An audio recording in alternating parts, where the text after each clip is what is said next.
वास्तुशास्त्र. ईशान्य दिशा देवघर. साक्षात परमेश्वराची दिशा म्हणजे ईशान्य दिशा होय.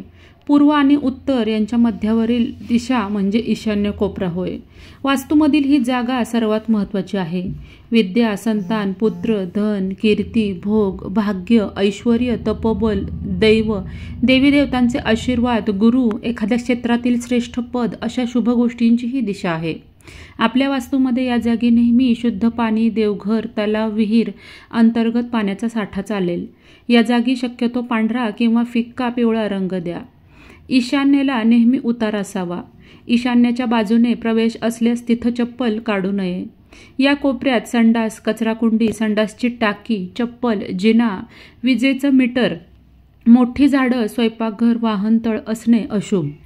वास्तूमध्ये ईशान्य दिशा कट असल्यास अशी वास्तू घेऊ नये अथवा योग्य उपाय ताबडतोब करावेत. अशा जागी वंशनाश होतो, दारिद्र्यता येते, विनाकारण संकट येतात. काही महाभाग म्हणजे ज्योतिष ईशान्येला संडास असेल तर विना तोडफोड उपाय करतो असं सांगून पैसे घेतात. अशा गोष्टींवर ते तोडल्याशिवाय खरोखरच उपाय नाही. उगीच खोटे उपाय करू नका आणि कोणालाही ईशान्येला संडास असताना विना तोडफोड उपाय करून फरक पडला असल्यास मला नक्की कळवा.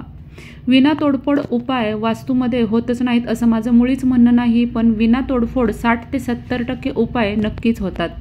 या जागी रोज देवपूजा करावी. दरवाजा असल्यास स्वस्तिक नेहमी लावावं. या जागी कलश आवर्जून ठेवा. इथं नवरा बायकोने झोपणे टाळावे. खूप अडचण असल्यास घरातील वयस्कर व्यक्ती अथवा लहान मुलं चालतील. त्यानंतर पुढची दिशा आहे पूर्व दिशा. आता पूर्व दिशेच्या संदर्भात आपण माहिती घेऊया. सगळ्यात महत्त्वाचं म्हणजे या दिशेला जमिनीचा उतार असल्यास त्या वास्तूमध्ये ऐश्वर्य, धन व बुद्धीमध्ये वाढ होते. हा भाग जर का उंच असल्यास संततीला धोका असतो आणि धन नाश होतो. पूर्व जागा जास्तीत जास्त रिकामी असल्यास त्या घरात समृद्धी येते. या दिशेला घराचा दिवाणखाना असावा. त्यानंतर मुख्य दरवाजा असावा. शोभिवंत कुंड्या या पूर्व दिशेला असाव्यात. या जागी संडास असल्यास हृदयरोग, रक्तविकार, उष्णज्वर, शिरोरोग होतात असे अनुभव आहेत. या जागी कायम फिक्का गुलाबी, क्रीम, पांढरा असे रंग असावेत. या दिशेला खूप उंच झाडे असू नयेत, परंतु शोभिवंत झाडे नक्कीच असावीत. या दिशेला कुंपण इतर दिशेपेक्षा कमी उंचीचं असावं. राजकीय क्षेत्रात लाभ मिळवण्यासाठी पूर्वेच्या मध्यभागी मुख्य दरवाजा असावा. त्यानंतर पुढची दिशा म्हणजे आग्नेय दिशा. आग्नेय दिशेसंदर्भात संपूर्ण माहिती जाणून घेऊया. या दिशेला स्वयंपाकघर असणं अत्यंत शुभ व सुखकारक असते. या दिशेला विजेचा मीटर तसेच जनरेटर, विजेची मोटर अशा वस्तू असाव्यात. आग्नेय दिशेला विहीर, कूपनलिका, पाण्याची टाकी असल्यास शत्रूंचा त्रास तसेच अपघात योग दाखवतात. या दिशेला वाहनतळ करू शकता. हा कोपरा दूषित असल्यास त्या घरात महिलांना जास्त त्रास होतो. या दिशेला काही दोष असल्यास कमीत कमी एक लाल रंगाचा दिवा कायमस्वरूपी तिथे लावावा. या दिशेला दार असल्यास संबंधित तज्ज्ञाकडून उपाय करून घ्यावेत. अशा वेळी घरात नेहमी मतभेद असतात. या दिशेला हलका गुलाबी, फिक्कट, केशरी रंग देऊ शकता. आग्नेयेचं दार दक्षिणेला असल्यास दीर्घ रोग व कटकटी असतात. त्यानंतर पुढची दिशा म्हणजेच दक्षिण दिशा याविषयी माहिती जाणून घेऊयात. सगळ्यात महत्त्वाचं म्हणजे या दिशेला दार असणं अशुभ. या दिशेला दार असल्यानं सतत त्रास होतो, आजारपण असतं. ही दिशा नेहमी उंच असावी. तसेच या दिशेच्या भिंतीही इतर दिशेपेक्षा जाड व उंच असाव्यात. या दिशेला सांडपाणी अथवा पाण्याची टाकी असल्यास एकामागे एक असे मृत्यू होतात. दक्षिणेच्या दारावर कधीही पंचमुखी मारुती लावू नका. मासिक धर्मात सर्व स्त्रिया त्याच दाराखालून येतात, हे योग्य नव्हे. या दिशेला उंच झाडे लावावीत. या दिशेला निळा, भुरका रंग चालेल. या दिशेला संडास, बाथरूम असल्यास पती पत्नीमध्ये सतत कलह असतो. दक्षिणेला वरती मजला बांधल्यास शुभ फळ मिळतं. या दिशेला स्वयंपाकघर असल्यास आर्थिक चणचण असते. त्याच पद्धतीनं या दिशेला जिना हा शुभ फळ देतो. या जागी जर का तळघर असल्यास अपमृत्यू होतात. त्यानंतरची पुढची दिशा म्हणजेच नैऋत्य दिशा. तर नैऋत्य दिशेविषयी आपण संपूर्ण माहिती जाणून घेऊयात. ही दिशा घरातील इतर सर्व दिशांमध्ये उंच असावी. या दिशेला घरातील मोठ्यांचे बेडरूम असावे. तसेच या दिशेला तिजोरी उत्तरेला तोंड करून ठेवावी. या दिशेला जिना चालेल, संडास बाथरूम चुकूनही असू नये. ही दिशा कट असल्यास अथवा या दिशेला दार असल्यास आत्महत्या होतात अथवा अपघाती मृत्यू होतो. या दिशेला गोडाऊन अथवा वाहनतळ चालेल.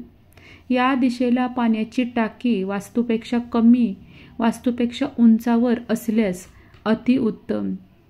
जी व्यक्ती घरात या जागच्या खोलीत राहते त्याचेच प्रभुत्व त्या घरावर राहतं.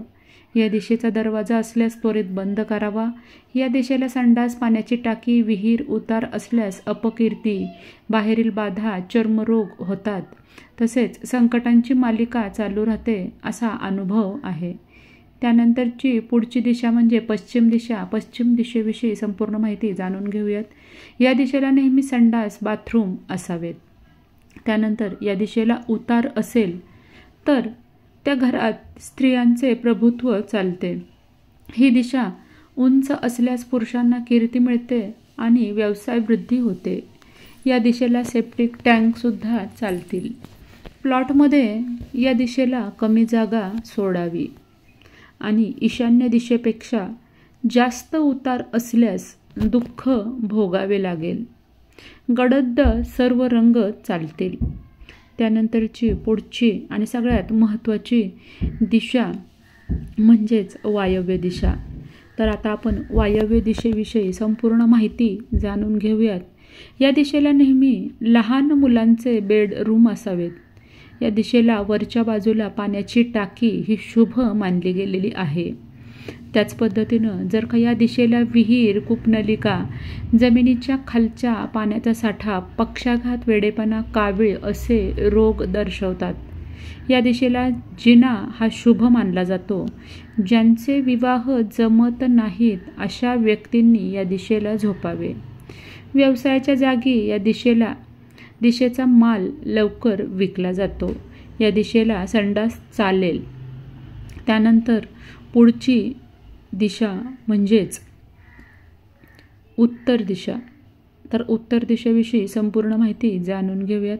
साक्षात कुबेराची ही दिशा असून या दिशेला दरवाजा असल्यास अशा वास्तूमध्ये कधीही पैसे कमी पडत नाहीत. या दिशेला नेहमी उतार असावा. या दिशेला पाण्याचा साठा अत्यंत शुभ समजला जातो. या दिशेला कुंपणाची उंची कमी ठेवावी. त्याच पद्धतीनं ही दिशा नेहमी साफ व सुंदर ठेवावी. या दिशेला शोभेची झाडं नक्की लावावीत आणि महत्त्वाची बोलणी याच दिशेला तोंड करून करावी. त्यानंतर या दिशेला जास्तीत जास्त रिकामी जागा आपण सोडावी. या दिशेला संडास असल्यास दारिद्र्य येते आणि मुलांनी अभ्यास करताना याच दिशेला तोंड करावे. श्री स्वामी समर्थ चरणार्पणमस्तु. व्हिडिओ आवडल्यास व्हिडिओला लाईक करायला विसरू नका. चॅनलला सबस्क्राईब करा. धन्यवाद.